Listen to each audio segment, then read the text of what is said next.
How's it going, everybody? My name's Matt. Welcome back to the channel. You guys know that I had a Subaru WRX STI as a daily driver. It was a 2017 car.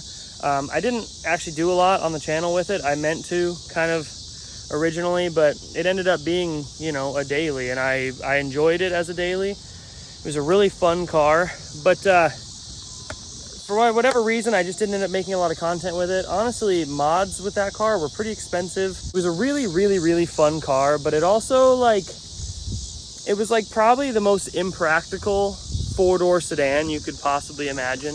You know, I'm not gonna shit on that car much because I loved it, frankly, and I could see myself owning another one. But long term, you know, if you have to drive a lot of miles, which is what I do for a living, I don't drive a lot of miles for a living per se, but I'm a traveling nurse, so I'm traveling a lot, like really often.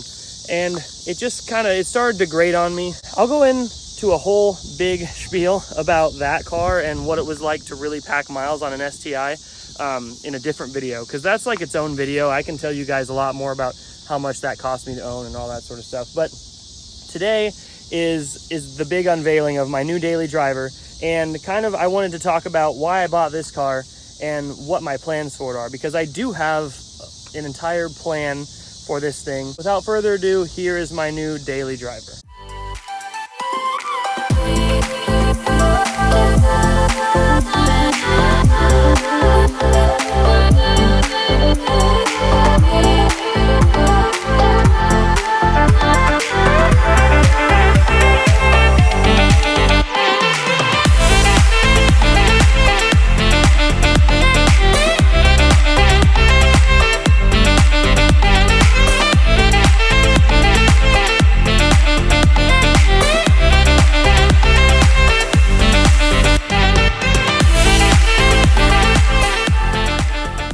This right here is a 2019 Mustang EcoBoost. It is a manual transmission car, so it has a 6-speed MT82 transmission. Same transmission they put in the Mustang GT.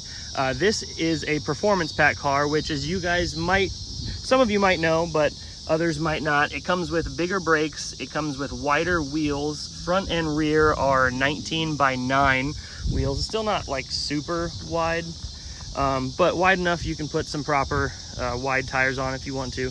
Mine actually is a factory buyback car, which is why I got such a crazy good deal on it. For whatever reason, it must have had like bad tires or something, because the dealership put these crappy all-season tires on it, which is whatever. It doesn't really matter because I'm driving a lot of miles right now and I don't really notice it. Just as an overview, the EcoBoost Performance Pack comes with these 19 by 9 wheels, comes with upgraded front brakes from the normal Mustang GT.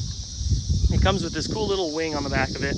It has an upgraded radiator from factory, and I believe stiffer shocks and stiffer sway bars. So altogether, just like a little bit of a track pack, but it's not really still like capable on track the way it sits. It would run into overheating issues and heat soak, that sort of thing. But man, it's just a really cool color. It's really pretty, and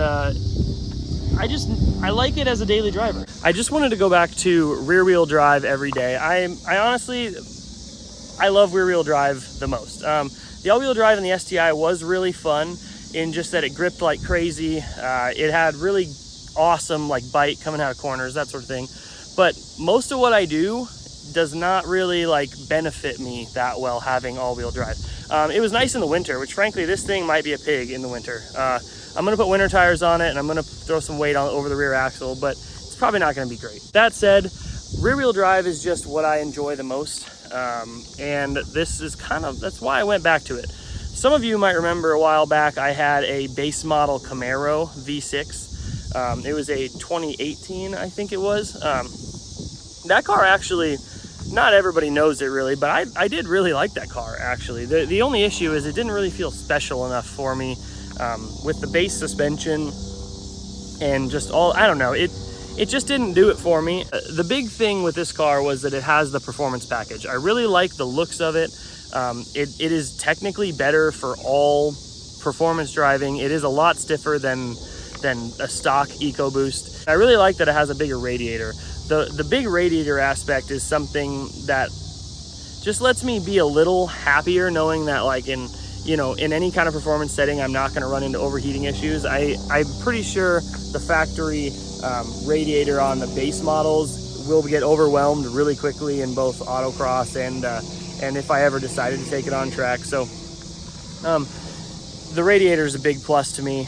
Overall though, like, it's just a basic mild step up in performance. I think the package was around $3,000 brand new, but on the used market, it's kind of rare in the EcoBoost, especially in an EcoBoost with a manual transmission. Most of these cars are sold as like, you know, super base, like rental car type cars. So having the EcoBoost with the performance pack and the manual transmission, to me, makes this kind of an interesting car. It's something you don't see quite as often, and I like that. I enjoy driving a manual every day, but I needed to be more honest with myself, and the type of driving I did really suits a Grand Touring car a lot more. This thing is so much quieter inside. It's softer overall. It rides like a dream compared to the Subaru. That car just kind of bounced a lot, and it was real stiff.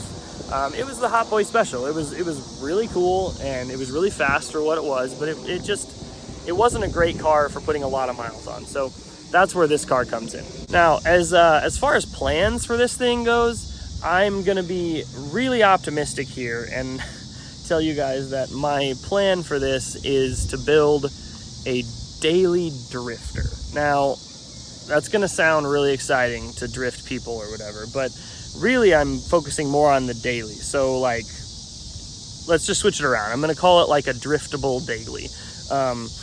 It's almost driftable as is, kind of, if you want to be bad at drifting. But my plan is to stiffen it up a little bit, throw a better wheel and tire setup on it for drifting, and maybe do some mild angle so that I can just go out and do like skid pad days. Great Lakes Dragway does a ton of drifting out there, and that's only a few hour drive for me, so I could probably get away with doing like some basic drift events on a setup like that. I am going to tune it. I actually already bought an access port for it. Haven't installed it yet, so we're going to get to that. But tune, exhaust, some cool wheels and tires. As far as angle goes, there is a company called Make It Modular that builds some steering rack spacers for this car that'll give it, I think, another like 10 to 15 degrees of angle up front, which for my purposes, being super new to drifting, only ever done one other event before in my Miata, like that'll be enough. You know, I'd rather get used to drifting a car that's maybe not perfectly ideal for it, because I feel like it'll help me like get out of some bad habits and learn, you know, the best ways to drift, you know, a normal car. I think a lack of angle will just help me learn the way that people used to have to learn. And then, you know, obviously if I want later on, I can throw big angle at it and stuff, but that's not a daily driver really friendly car. I want this to be able to still do like long trips on the highway, to take it, you know, across country, to see new places and experience new things. So it's really emphasis on the daily, but it is definitely going to be driftable. And I'm really happy that it comes with the bigger radiator, because that'll help a lot for drifting. And I think with a basic like stage 1 style tune, like a Cobb stage 1 tune, that it should be really reliable that way without an oil cooler or anything else, just for hot lapping regular drift events. So yeah, let's take a look around the car a little. Overall, let's start with the fact that this color is just really, really pretty. I love the fact that it came in this like ruby red color. I have noticed though that it's a very common color with Ford. Ever since I bought this car, I see it everywhere. The interior, really basic, but it looks nice and it's super functional. It has Apple CarPlay, which is another big thing that I wanted. I think that only comes in like the premium trim or something like that. Ford people will know more than I do. But as you can see, manual transmission, that was an absolute must. I wasn't going to buy one of these without the manual. I have put a ton of miles on this car already, and overall it's really impressing me by how composed it is, how comfortable, and how still fun when I want it to be. You know, it's still a cool rear drive manual sports car, which I like about it. I enjoy the way the steering wheel looks. The tachometer and gauge cluster are all like really well thought out. The interior overall is not like the nicest thing in the world, but it's not awful either. It's definitely just fine for like a reasonably inexpensive daily driver. I'm not gonna get any exhaust clips from the car because it sounds like a sewing machine. It is almost completely stock with the exception of a oil catch can that the previous owner installed. just a cool car. It is nothing crazy special. It doesn't have the V8, which is gonna get me roasted by a lot of people probably. But you know what, like, I can't afford the V8 right now. Or I guess that's not true. I could afford one if I wanted to, but I don't want to spend the money on a V8. Pretty much to get a V8 with the performance pack, it's like a $30,000 car even used right now. And I just didn't feel like financing that much again. Within a few years, I'll have it paid off. I'm just gonna have fun with it, you know? That's the whole point. It's gonna be fun, reliable, and comfortable. Comfortable being the big point there. I hope you guys really like the car. Let me know what you think of it in the comments below. Stay tuned for more Mustang content, and specifically more EcoBoost Mustang content. Someday I will have a V8, but it's just not right now. That's not realistic for my lifestyle right now, and that's okay. More people need to be, I think probably more people need to be a little more honest with themselves about whether they need the V8 or not. And honestly, this is fast. This is fast the way it is. It's not V8 fast, but it's definitely fast enough you don't really need to go faster on the streets. So yeah, I hope you guys liked the video, and I will see you in the next one. Peace out and stay shifty.